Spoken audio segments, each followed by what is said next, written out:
Coucou! Bon, l'hiver arrive, ça s'installe tranquillement, il fait un petit peu de plus en plus froid, voilà, et ça donne un petit peu moins envie de faire du sport comme des grands malades. Hein, je vous vois, on est tous pareils, c'est pas grave. Pourtant, à force de s'entraîner, certaines personnes ont réussi à faire des records, des exploits complètement incroyables. Et là, je parle pas de battre son record au punching ball à la salle d'arcade, non, mais bien de décrocher par exemple le statut de l'humain le plus fort du monde. Il y a 3 ans, l'acteur... Attendez, je vais sur Google Trad. Arthur Julius Pearson. Merci petit droïde. A.K.A. La Montagne a été sacré The World's Strongest Man, l'homme le plus fort du monde. Son exploit, ça a été de soulever des barres de fonte de 375 kg. C'est énorme. Il a tracté des camions ou encore déplacé des rochers. Pour réagencer une plage peut-être, j'en sais rien, enfin voilà. Rien que ça, tout simplement. Alors, s'il a depuis perdu son titre, rien d'étonnant qu'il ait un petit peu attiré le regard des producteurs de Game of Thrones. Alors attention, pas de pression, hein. Si certains d'entre vous sont pas capables de soulever des centaines de kilos, moi perso je le fais tranquille, mais c'est pas là le sujet. Non, et puis j'ai une méthode de musculation hyper personnelle.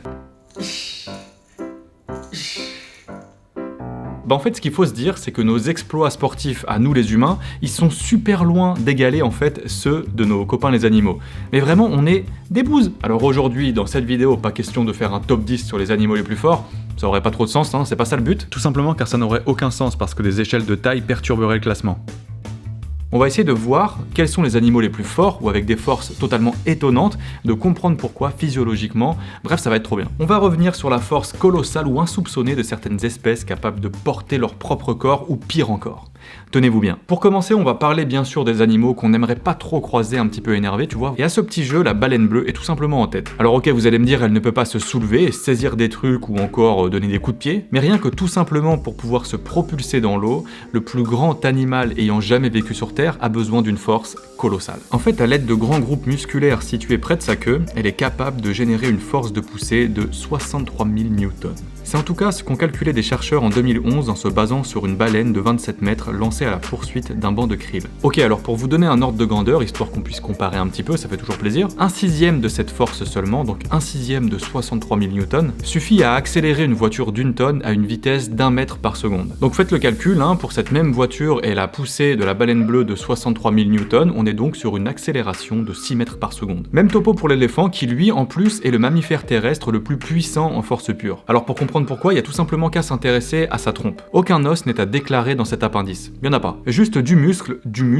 et encore du muscle. L'éléphant, si vous voulez, il a plus de 100 000 unités musculaires disposées tout au long de sa trompe. De quoi tout simplement lui permettre de soulever un gros arbre. Voilà, et avec sa trompe, il soulève un arbre, ou même vous, facile, easy. À mon avis, il peut même nous jeter comme ça. Enfin bref, hyper fort.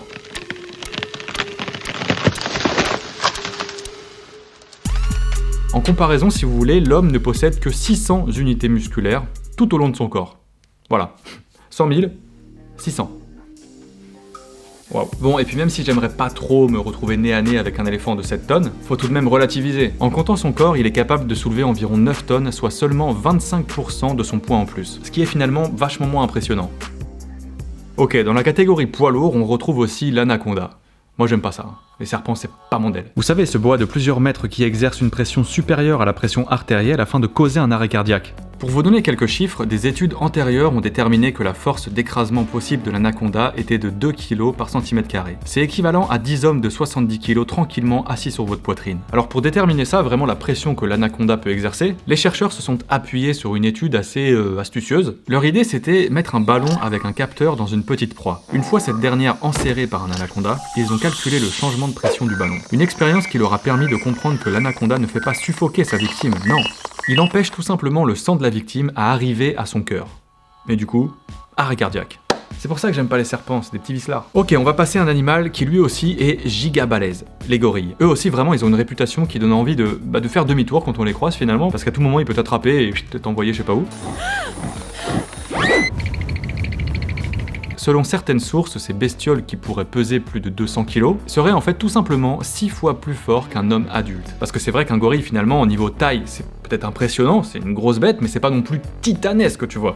Pourtant, c'est 6 fois plus fort qu'un homme adulte. Donc au bras de fer, t'oublies, c'est fracture ouverte direct pour toi. Une puissance en fait induite par une densité musculaire ultra bourrine qui leur permettrait de porter jusqu'à 10 fois leur poids. Moi je fais à peu près 70 kg, hein. Tu me donnes 70 kg, je suis en PLS déjà, c'est terminé. Donc 10 fois, enfin bref. 700 kilos, t'imagines? Même si on partage 98% de leur ADN, ils sont un peu plus balèzes que nous à la salle, tu vois. Bon, malgré cette puissance colossale, les gorilles sont en fait des créatures plutôt pacifiques et qui font rarement usage de leur force. Merci les gorilles, ça fait plaisir. Pour l'expliquer, donc, les experts s'appuient tout simplement sur des théories liées à leur mode de vie. À force de se battre pour défendre leur territoire et leur harem, eh bien seuls les gorilles les plus puissants auraient survécu. Et si je vous dis que malgré tous ces chiffres très impressionnants depuis le début, eh bien en fait ces animaux ne sont pas considérés comme les animaux les plus forts du monde.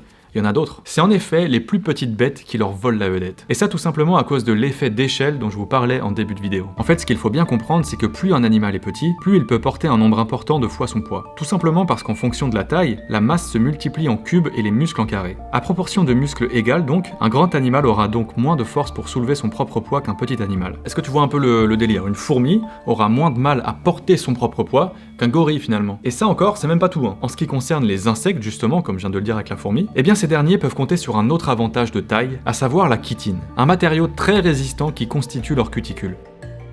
Quand on est humain, comme vous et moi, je pense que vous êtes humain, et bien en fait, les pressions exercées sont supportées par nos squelettes, nos muscles. En gros, vous n'êtes vraiment pas fait pour porter des charges lourdes. Désolé. Eh bien les insectes, eux, si. Même s'ils paraissent tout petits, un peu nazes et tout, eh bien non. Ils sont un petit peu faits, justement, pour pouvoir porter des charges assez lourdes vis-à-vis de leur poids. Ils peuvent compter sur la chitine pour renforcer leur exosquelette. De quoi aider ces petites bêtes, souvent pas plus grandes que quelques millimètres, à résister aux agressions extérieures. Tenez-vous bien, l'armée tente même d'utiliser cette molécule, la chitine, pour remplacer les métaux des gilets pare-balles. Ah c'est ouf là. Tout ça c'est des atouts dont tire largement parti le scarabée, mais pas n'importe lequel, le scarabée bousier, celui qui transporte de la daube. La merde. Cette petite bête de quelques grammes qui vit dans les excréments, mange des excréments et pompe dans les excréments, vraiment son délire, c'est les excréments. Bon bref, vous voyez, hein, le bousier, vous le voyez. Toujours est-il que cette petite bestiole qui ne paye pas de mine, et qui doit pas sentir très bon a priori vu que son délire c'est les excréments, eh bien est capable de porter non pas une, pas 100, mais près de 1150 fois son poids. En gros, il transporte une boule de caca 1150 fois plus lourde que lui. C'est sa vie. Pour parvenir à cette conclusion, le Britannique Robert Knell, il s'est livré à une expérience plutôt insolite. Ouais, c'est ça. En gros, un scarabée portait sur son dos un récipient. Au fur et à mesure de sa marche, les chercheurs l'ont progressivement rempli d'eau. Résultat, le bousier s'est arrêté de marcher à partir du moment où il portait l'équivalent de 1141 fois son propre poids. On est d'accord, c'est assez impressionnant, hein, surtout pour une petite bestiole qui adore vraiment fouiller dans les déjections. Un autre concurrent de taille, l'acarien. On en a déjà parlé dans d'autres vidéos, ces colocataires un petit peu casse-cou, voilà, qui squattent un petit peu nos maisons. Eh bien, selon une étude publiée en 2007, l'un de ces envahisseurs, l'acarien, attendez.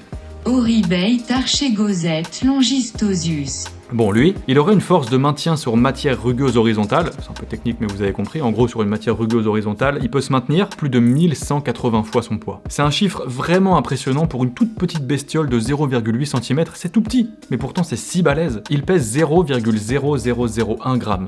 Pas grand chose. Donc son poids, lui, fois 1180, bah ça fait 0,118 grammes de maintien qu'il peut tenir. J'avoue, ça paraît pas fou, mais c'est énorme, sachant qu'il fait 0,0001 g. Et si vous n'aviez jamais entendu parler de la super force des scarabées bousiers ou des acariens, celle des fourmis, elle est bien connue. Insectes, roches, feuilles, on a vraiment tous vu des vidéos où des petites fourmis vraiment tiennent comme ça et puis elles se baladent avec une gigafeuille sur le dos. En fait, à l'aide de ces mandibules, les ouvrières de la fourmi tisserande Eucophila longinoda seraient même capables de supporter jusqu'à 1000 fois leur propre poids en demeurant statiques. Ouais, c'est juste tout simplement le poids d'un petit oisillon qui tombe du nid en fait. C'est énorme. Un exploit que les chercheurs expliquent par des muscles extrêmement développés au niveau de leur cou.